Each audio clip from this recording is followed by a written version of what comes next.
Let's freaking go!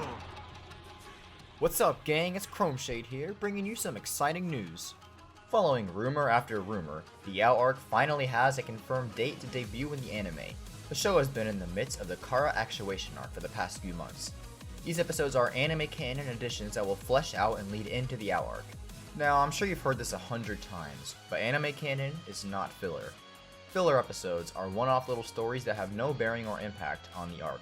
These anime canon story arcs are actually part of the canon of the Boruto anime, which is technically the definitive canon for the Boruto series. Anyway, the Kara Actuation Arc has been pretty lit. Good fights, good animation, interesting story, I'm for it. But the time for us to get into actual manga content draws near.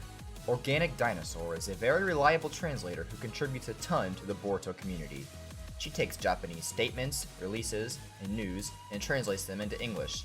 Lots of YouTubers look to her for updates on the latest events, including Chromeshade.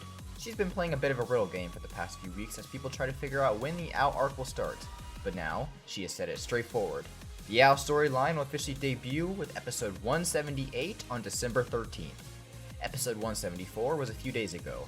This gives the anime 3 more episodes to wrap up the Kara Actuation Arc, Victor, the rematch with Deepa, and lead all that into the Ao story. It will officially be called the Vessel Arc. If you ask me, that sounds way sicker than the Ao Arc. The term Vessel obviously refers to a little someone special that the fanbase is very excited to see make his great first appearance. The Sage of Six Bulls. Just kidding, it's Kawaki. Kawaki is the one Boruto was fighting at the beginning of episode 1. Anime fans have been waiting almost 200 episodes for him to finally come to the show. They call him Best Boy. Many people feel like his introduction is where the Boruto series truly begins. I'm certainly excited to see it. Really though, I'm very interested to see what his voice actor will sound like. We only have a few seconds of him talking in the first episode.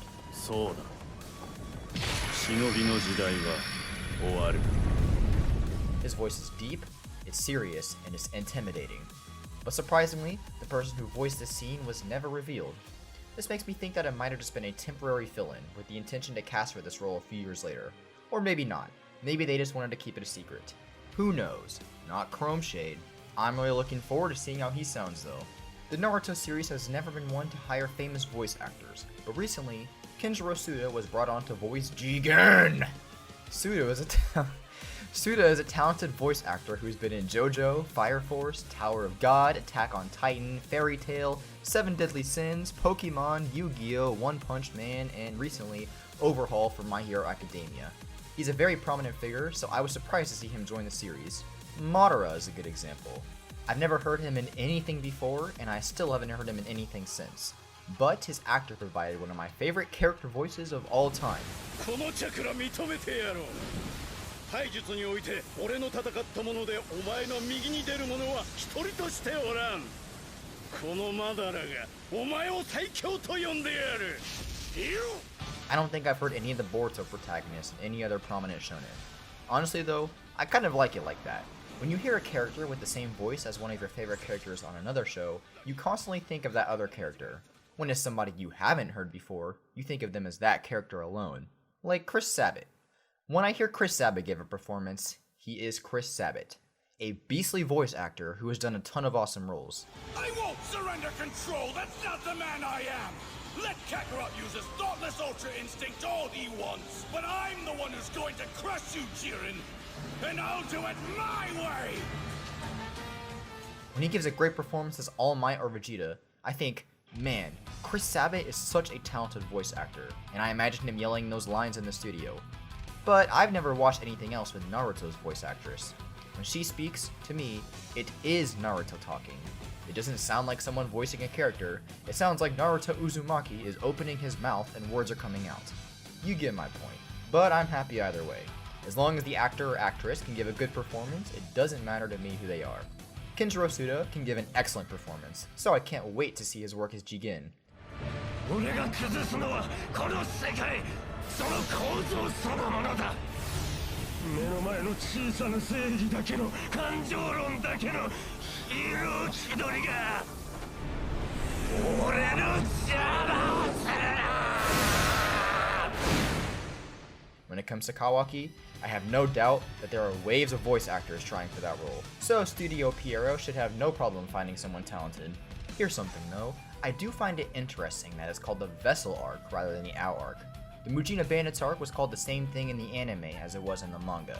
There was no reason to change it. Kawaki as the vessel doesn't actually appear until the very end of the arc, whereas Ao is the main antagonist. So why would they rename it? Maybe they've altered the boundaries to include some of the Kawaki arc, so it's no longer centered around Ao, but let's assume that it will strictly follow the parameters of the Ao arc. The Mujina Bandits arc was 5 chapters. It got turned into 4 episodes of the anime. The Ao arc is 8 chapters. Let's use our sick Algebra 1 skills to figure out how many episodes that will give us.